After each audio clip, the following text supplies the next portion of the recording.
Shalom para pemirsa sekalian, senang sekali saya Pendeta Rubin Adi Abraham bisa menjumpai Anda lagi dalam program Nilai Kehidupan.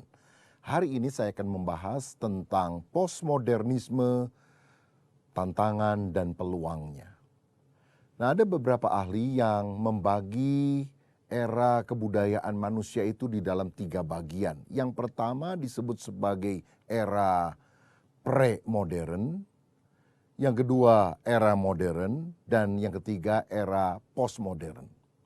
Era premodern atau disebut juga sebagai era tradisional itu adalah dari sejak zaman purbakala hingga sebelum abad ke-16.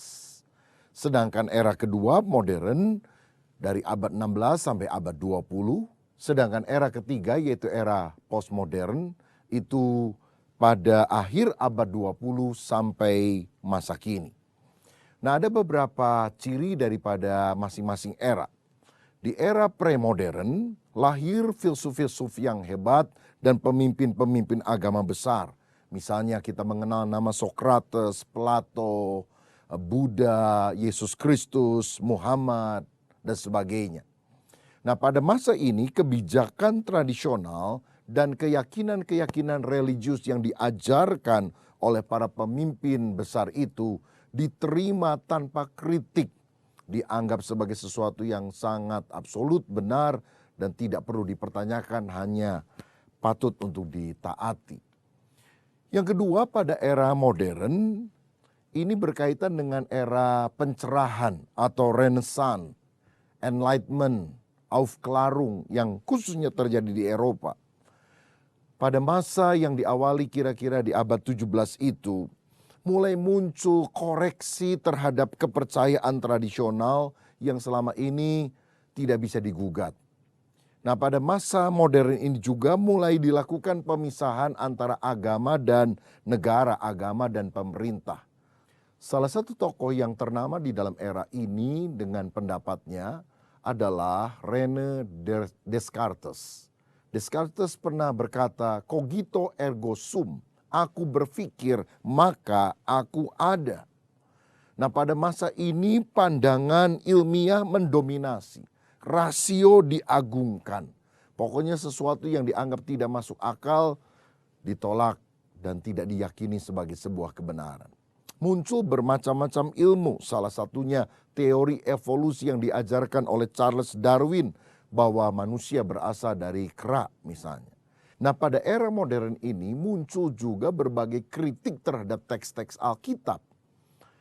Ada yang mengatakan bahwa Pentateuch bukan ditulis oleh Musa, lalu kemudian Yunus ataupun Ayub itu hanya cerita legenda dan sebagainya. Nah, lalu kita masuk sekarang pada era postmodernisme. Tokoh-tokohnya antara lain Derrida, Foucault, Rorty, dan sebagainya. Dan pandangan utama pada era postmodernisme sekarang adalah relativisme, humanisme sekuler, dan juga pluralisme. Sebetulnya era postmodernisme ini sudah berlangsung lebih awal, tetapi pada tanggal 15 Juli tahun 1972 ketika proyek rumah Pruitt Igoe di St. Louis, Amerika Serikat, yang merupakan lambang dari arsitektur modern pada waktu itu, dengan perabotan yang canggih, diledakkan dengan dinamit oleh para penghuninya karena akan dipakai sebagai proyek perumahan yang baru.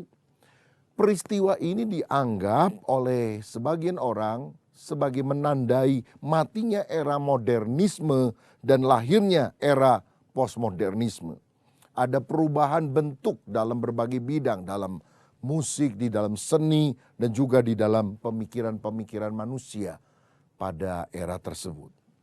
Nah, postmodernisme ini lahir sebagai reaksi atas era modern yang sangat menempatkan rasio di atas segala-galanya. Kalau pre-modern orang menerima mutlak apa yang diajarkan para filsuf dan pemimpin agama, era modern dikritisi habis-habisan, semuanya harus masuk secara logis dengan rasio kita. Maka era postmodernisme ini merupakan jawaban atas era modern yang sudah sangat jenuh mencoba menjelaskan sesuatu secara rasional, tapi banyak hal yang tidak bisa terjelaskan. Nah, karena akal dianggap tidak mampu menjawab kebutuhan manusia sehingga manusia menjadi kecewa, maka muncullah pandangan postmodernisme ini yang setidaknya memiliki tiga pandangan yang paling menonjol. Yang pertama adalah relativisme budaya. Intinya tidak ada kebenaran yang mutlak. Semua ditentukan oleh konteks budaya. Apa yang benar menurut budaya A belum tentu benar menurut budaya B. Begitu selanjutnya. Tiap budaya itu punya kearifan lokal masing-masing. Yaitu keunikan dan kebenaran sendiri yang harus dihargai oleh kelompok yang berbeda. Yang berikutnya adalah pluralisme. Dalam masa postmodernisme ini, orang harus menghargai perbedaan keyakinan dan mengutamakan kebersamaan. Sehingga mereka harus mengkompromikan apa yang selama ini mereka anggap sebagai benar. Eksklusivitas, merasa diri yang paling benar dianggap sebagai satu hal yang tercela pada masa pluralisme ini. Dan ciri yang berikutnya adalah humanisme sekuler. Pandangan yang menganggap bahwa manusia bisa menyelesaikan berbagai masalah dan akibatnya mereka menjadi orang-orang yang sangat pragmatis. Pokoknya selesai masalahnya. Caranya mau benar nggak benar, halal atau tidak halal, terserah, itu urusan yang kedua. Pokoknya pragmatis saja. Dan biasanya pada masa ini era kelembagaan yang selama ini sangat dijunjung tinggi mulai ditinggalkan, mulai anti kelembagaan. Mereka lebih suka bekerja sendiri di dalam jejaring dengan orang-orang yang sepaham dengan mereka. Nah, bagaimana dengan pola kehidupan orang? Saya melihat ada 3 ciri utama juga dari pola kehidupan manusia pada masa postmodernisme ini. Yang pertama, manusia memandang kebenaran itu relatif, sesuai konteks. Tidak ada kebenaran yang tunggal. Dan karena dianggap relatif, tidak ada kebenaran yang absolut atau mutlak, maka orang menekankan subjektivitas. Apa yang dianggapnya benar menurut pandangannya sendiri. Mereka menganggap bahwa realitas objektif tidak dapat diketahui. Sehingga muncullah moralitas baru yang menentang tabu pada masa ini. Ciri kedua dari manusia yang hidup di era postmodernisme ini, selain menganggap kebenaran itu relatif sehingga sangat subjektif, yang kedua, mereka sangat menekankan pengalaman yang didapat dari pembuktian eksperimental. Kalau dulu kan mesti masuk akal, rasio. Sekarang orang mesti ngalami sendiri. Kalau saya tidak mengalami, saya anggap itu sesuatu yang tidak benar. Nah, yang ketiga, ciri orang yang hidup pada masa era postmodernisme ini adalah haus akan relasi, haus akan kebersamaan. Keputusan individu sangat ditentukan oleh komunitas. Mereka lebih pluralistik, menerima berbagai pandangan. Bahkan organisasi yang hierarkis kemudian berubah menjadi model jaringan kerja, network yang sederajat satu dengan yang lain. Nah, 3 ciri ini merupakan tantangan sekaligus peluang bagi kita yang hidup pada era postmodernisme ini. Yang pertama tadi menganggap kebenaran itu relatif sehingga orang lebih subjektif sifatnya. Yang kedua sangat menekankan pengalaman lebih dari sekedar rasio. Dan yang ketiga mereka sangat haus menjalin relasi kebersamaan sehingga ada network satu dengan yang lain.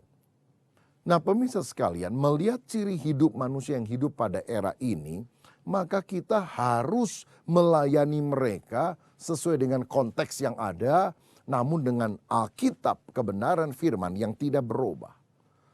Saya membaca dalam Kisah Rasul 13 ayat 36 firman yang berkata, sebab Daud melakukan kehendak Allah pada zamannya, pada generasinya.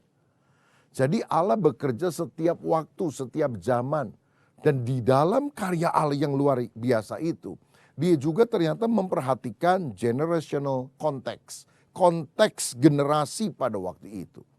Walaupun Alkitab tidak berubah, namun cara menyampaikan pelayanan, cara menyampaikan kebenaran firman harus relevan di setiap generasi sehingga bisa diterima oleh orang yang hidup pada masa itu.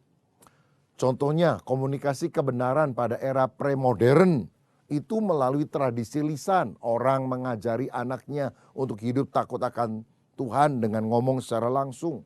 Lalu kemudian ada gulungan-gulungan kitab yang terbuat dari perkamen misalnya, kulit binatang.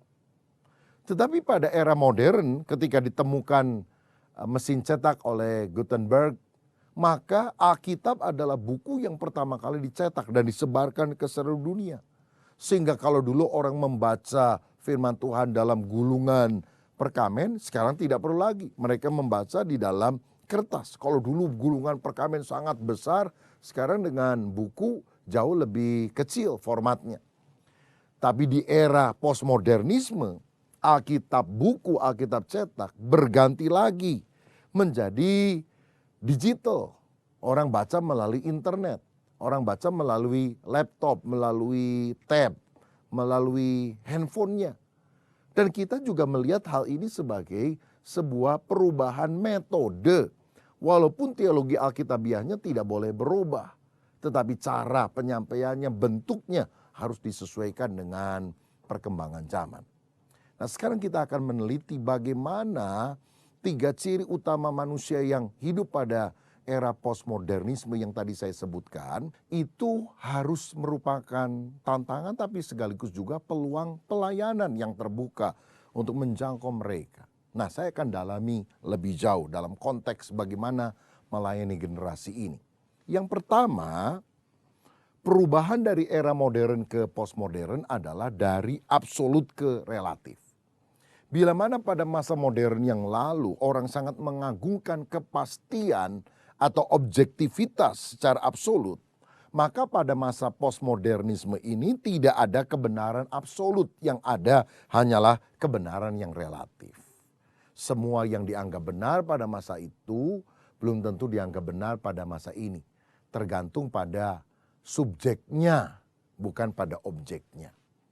Nah, dengan demikian orang akan menganggap bahwa Yesus Kristus bukan satu-satunya jalan seperti yang diajarkan dalam Alkitab. Yohanes 14 ayat 6. Akulah jalan, kebenaran dan hidup, tidak seorang pun sampai kepada Bapa kecuali melalui aku. Yesus cuma dianggap sebagai salah satu jalan. Karena era ini era pluralisme. Orang menerima berbagai pandangan dan sikap eksklusif dianggap sebagai arogan. Ini tantangan bagi kita tapi juga peluang. Apa yang kita harus lakukan? Kita harus mengajarkan firman Tuhan dengan lebih sungguh-sungguh. Memuridkan lebih banyak orang secara sistematis.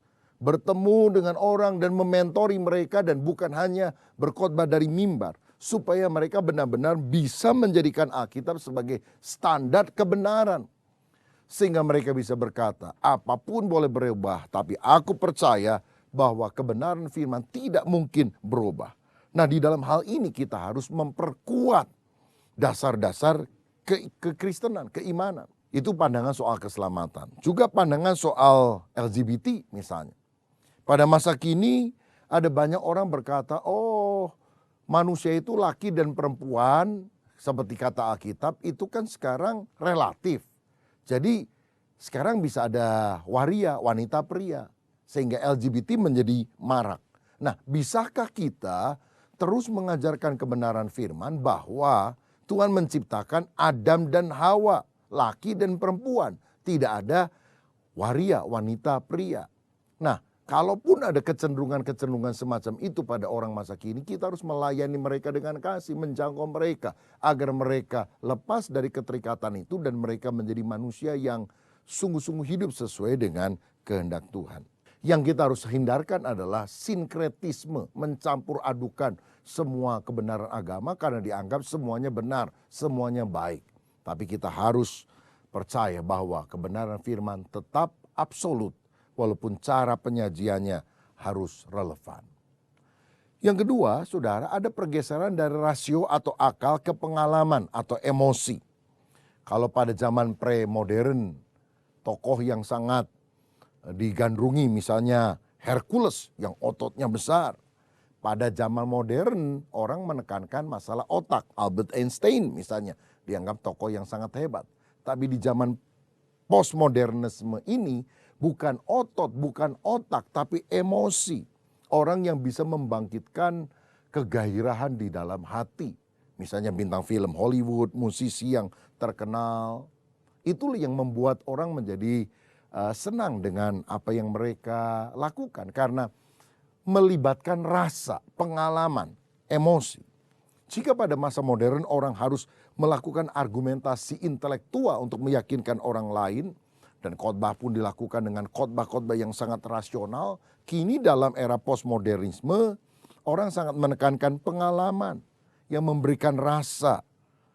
Nah, tantangannya adalah orang kemudian mulai mencoba narkoba.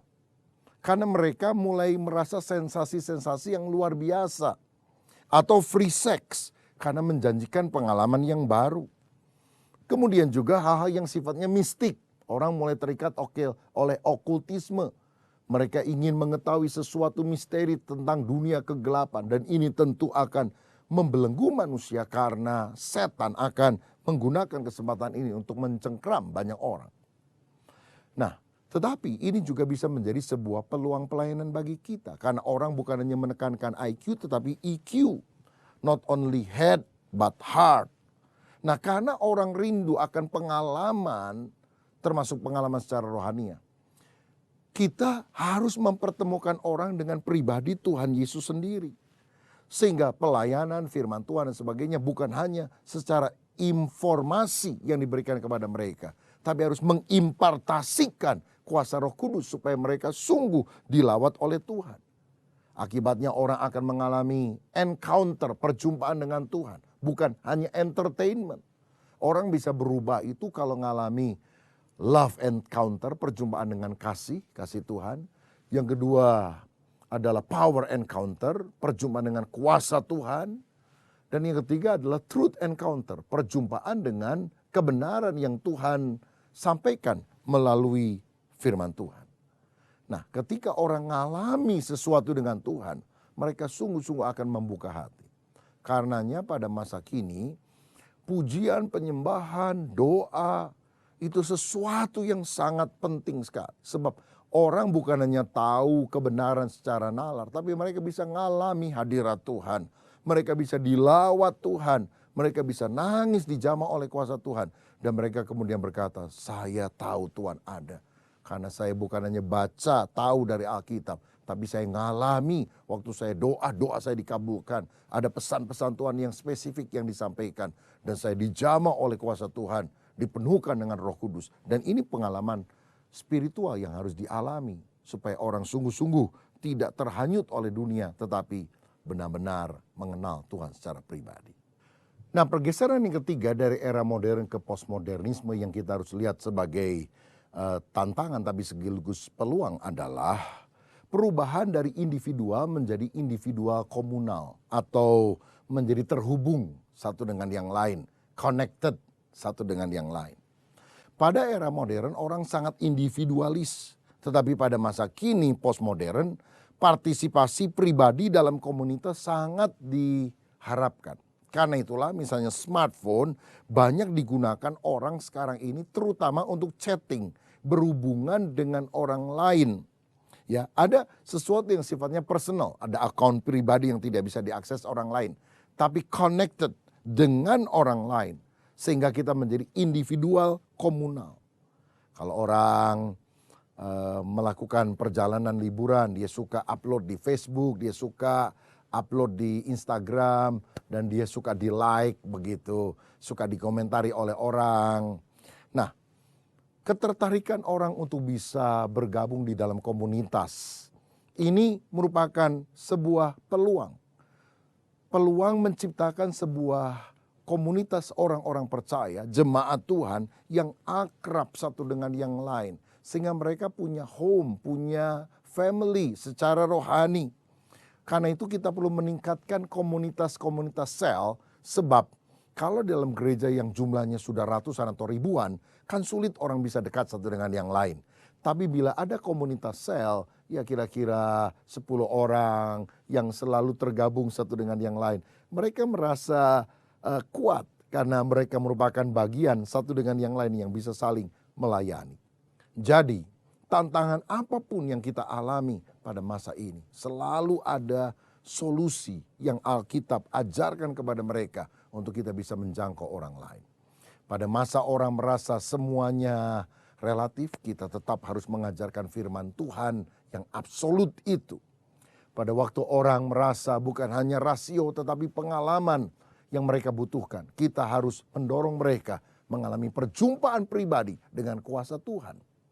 Dan pada waktu orang ingin bersekutu, berkomunikasi satu dengan yang lain, kita harus mendorong gereja bukan hanya menjadi institusi yang kaku, tetapi menciptakan kelompok-kelompok sel di mana mereka bisa connect satu dengan yang lain. Dan itu yang membuat mereka mengalami pengalaman yang luar biasa di dalam pertumbuhan rohani. Saudara, mintalah hikmat dari Tuhan. Karena kita berada pada masa-masa yang sulit, tetapi Tuhan selalu memberikan hikmat kepada kita untuk kita bisa menjangkau orang pada era ini. Tuhan Yesus memberkati.